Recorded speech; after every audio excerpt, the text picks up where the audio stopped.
Notre époque, certains la qualifient de post-vérité, post-truth. Pourquoi on a eu cette nécessité d'appeler cette époque post-vérité? Parce que c'est une époque de consommation ultra rapide, donc non digérée, de connaissances. On peut appeler ça de la connaissance, on doit appeler ça de l'information. L'information, c'est de la connaissance qui n'est pas traitée. C'est de la connaissance qui n'est pas assimilée. Dans ce continuum d'information, dans ces autoroutes de l'information, ce qui compte n'est plus la véracité des témoignages ou la vérité des faits. Ce qui compte, c'est l'effet que l'information produit sur le connaissant réduit à la case du consommateur.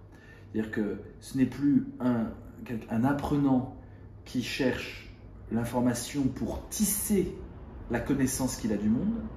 Ça, c'est l'ancien modèle, pré-Internet. Aujourd'hui, c'est un consommateur qui cherche l'information pour jouir.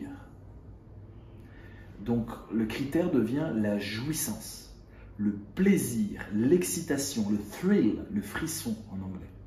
Le thrill, c'est ce même frisson qui fait qu'on est joueur et qu'on est addict au jeu, parce qu'on éprouve un frisson. Et donc, quelque part, si le critère est la jouissance, pourquoi s'encombrer de vérité? Pourquoi s'alourdir de vérité? S'il fallait tisser des connaissances, c'était évidemment absolument impératif que les informations soient vraies pour pouvoir après avoir, comment dire, une architecture d'informations qui produise une connaissance, c'est-à-dire une paire de lunettes, une façon de se repérer dans le monde de façon stable, durable, une conception du monde, une conception du monde. Aujourd'hui, les gens ne veulent pas cette conception du monde, ils ne veulent plus être auteurs de leur propre conception du monde. Bien sûr qu'ils sont auteurs d'une conception du monde, mais ce sont des auteurs inconscients. Inconscients non pas au sens freudien, au sens de inconscient imprudent, impatient. On bouffe de l'information et on jouit. Et on devient addict à la jouissance d'une certaine qualité d'information. Alors évidemment, un mensonge en tant que mensonge ne va pas nous faire jouir. Un mensonge en soi ne réclame pas notre adhésion intellectuelle et donc notre jouissance intellectuelle. Par contre, la vérité fait jouir. Ce que l'on prend pour la vérité, ça fait jouir. Se dire la terre est plate et j'y crois, j'y adhère, il y a une jouissance. Donc, nous sommes devenus des drôles d'abeilles.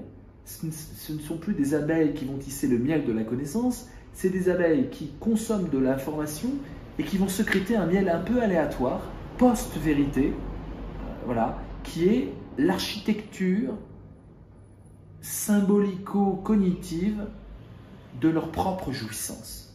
La ruche n'est plus une ruche de connaissance, c'est une machine à jouir. Donc la vérité passe à la trappe.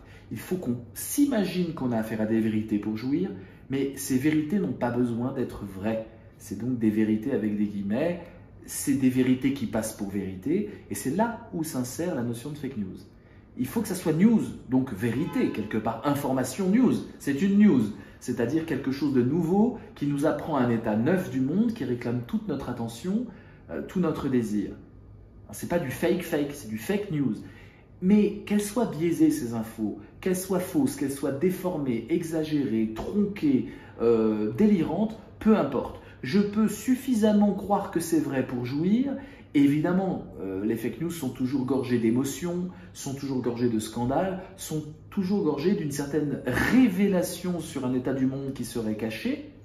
Et du coup, ça me fait jouir deux fois plus, puisque non seulement j'apprends quelque chose de nouveau, je crois en tout cas apprendre quelque chose de nouveau, mais en plus cette chose-là est calibrée pour mon émotion. Voilà un peu le flou, comment est sécrété le flou actuel, ce que j'appelle le flou du deep curse, c'est-à-dire de la malédiction profonde, c'est-à-dire de l'hypnose, l'état d'hypnose généralisé dans lequel nous sommes. Le curse en anglais, c'est à la fois la malédiction, l'ensorcellement, l'envoûtement, mais c'est aussi le fléau.